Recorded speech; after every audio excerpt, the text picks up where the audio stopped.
The boys were literally in the police station describing Michael Jackson's penis. And they're, oh, Michael couldn't have did it. He moonwalks. Michael couldn't have did it. He heals the world. So so I agree with you. You do have to consider the source, and you do have to. Each situation is different, but I'm not feeling people who defend guys like this. And one thing I think that's good coming out of social media and more people being vocal about wrongs in this country is a lot more people are coming out and saying, hey, this guy did this to me, or hey, this guy did to me. What do you think about that?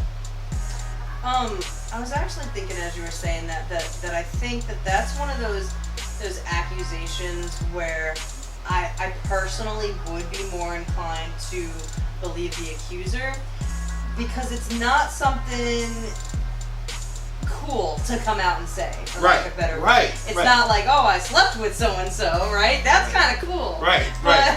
But to kind of say that you've been victimized by somebody, that I think that takes guts to come out and admit when that's happened.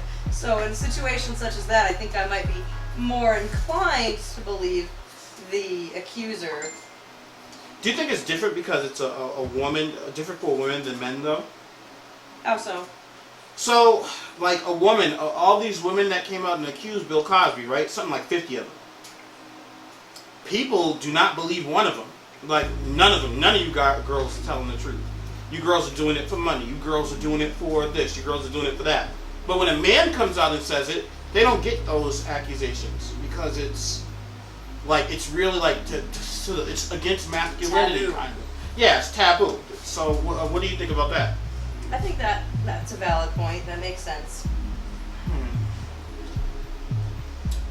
Is that reverse sexism? That's a good question. I don't know. So the reason why I'm talking about KRS-One, because he's in the news because of this, and I don't like him. And like I was going over like all the stories that I was going to talk about today on the show, and half of them are like, man says this guy violated him. 71-year-old Grafton man charged with sexual assault on a child. This is in Massachusetts. This is not like, this is 5-minute drive from here.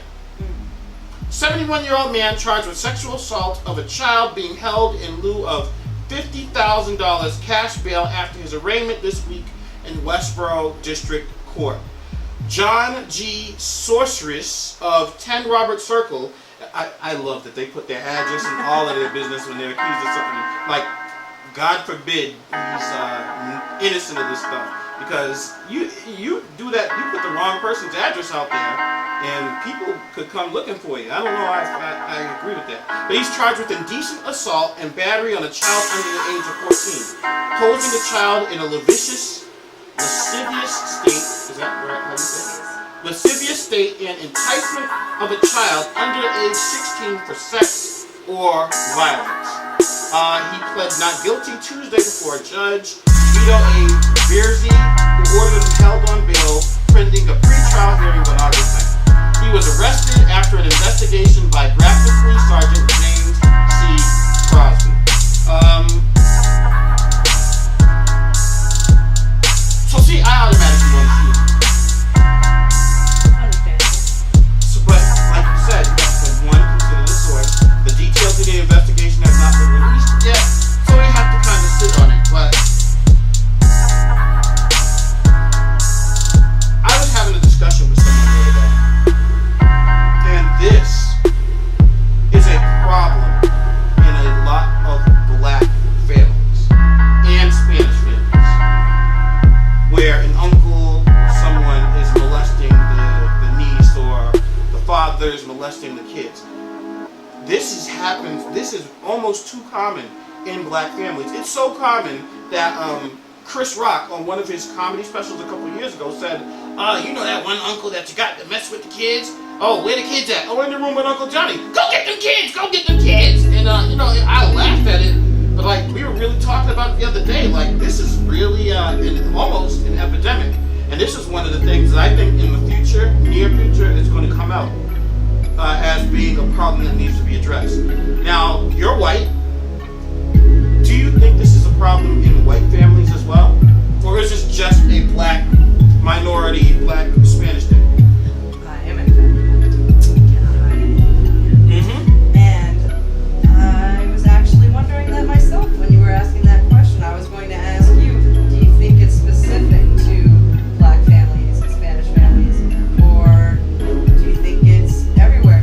To me, it's kind of like, all these stories that come out that I'm sure you've probably talked about 100 times on your show about the violence that's happening, people shooting people for no reason, knifing them for no reason. Right. And, everywhere I go, I hear people say, this wasn't happening so and such amount of years ago. This wasn't happening 50 years ago, whatever. And I think it was. I think all of this stuff has always been happening. We just never heard about it as much. We didn't have shows like yours so often. We didn't have media all over the place. We didn't have the internet. We didn't have, Facebook and everything that blows up that lets us know about everything that happens everywhere to everyone. Mm-hmm. So I'm kind of wondering the same thing about sexual abuse. Has that been something that's been happening in families more often than not, all along, for generations, and we just didn't know about it because we didn't have the resources to be informed? So here's what I know, at least from studying about the when someone said, "Oh, this violence didn't used to be where," like for example, a lot of people say, "Yo, in Raquel Valley, it was never this violent here. It used to be a nice place, an army base, and people used to live in it. And nice." And yeah, but that's only because it was an army base, and which means you were financially okay. Whenever there is poverty, there's violence, there's shooting, there's stabbing, there's killing, there's gangs, and it's all because of lack of resources.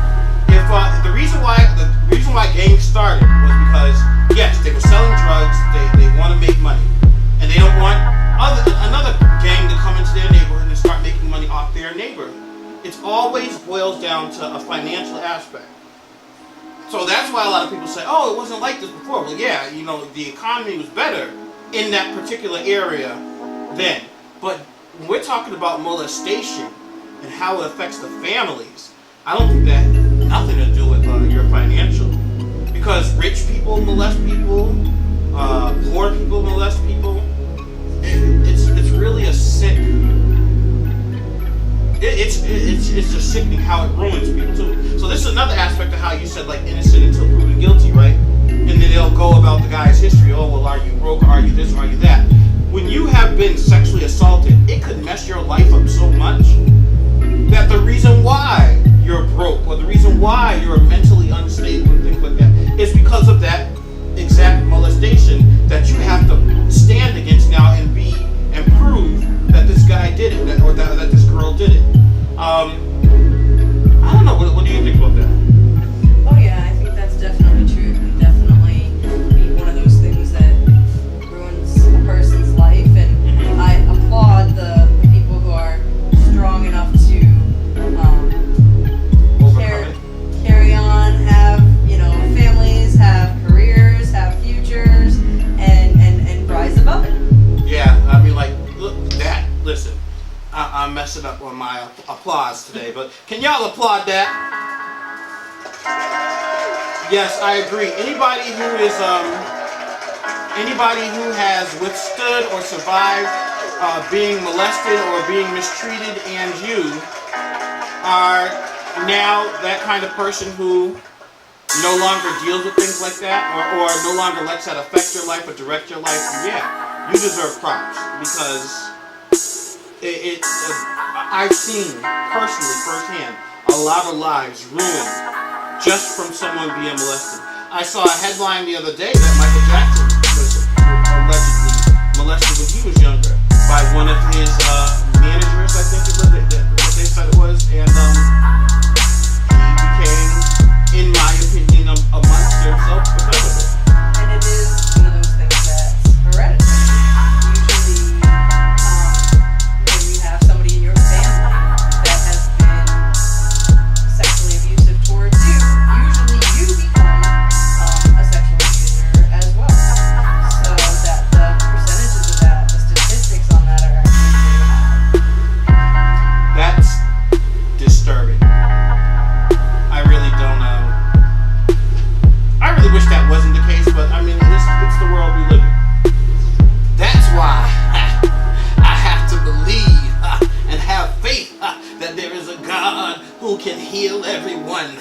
who can heal everything, who can deliver us from our troubles. And a texter said that that you shouldn't be playing around with God like that. But I am serious when I'm saying it. Like I am like, thank you. I'm serious when I'm saying that thing. I do believe that things have to happen, and that's why I believe in having faith. Now you are a agnostic. That's one way to put it. Yes. Well, so like I think the reason why it's necessary for people to have Jesus is because if they don't have Jesus, like if someone came out today and provided me with 110% proof that there is no Jesus, my heart would be so broken. I don't know if I would be able to make it through something like that. So like some people have alcohol, some people have drugs, some people have television, video games, porn. Some people have Jesus, and that's my only thing against people who are always trying to speak out against it. I think that's a damaging thing to kind of. And speaking of that, Monique Tara is in the house. Oh no, that I meant the applause.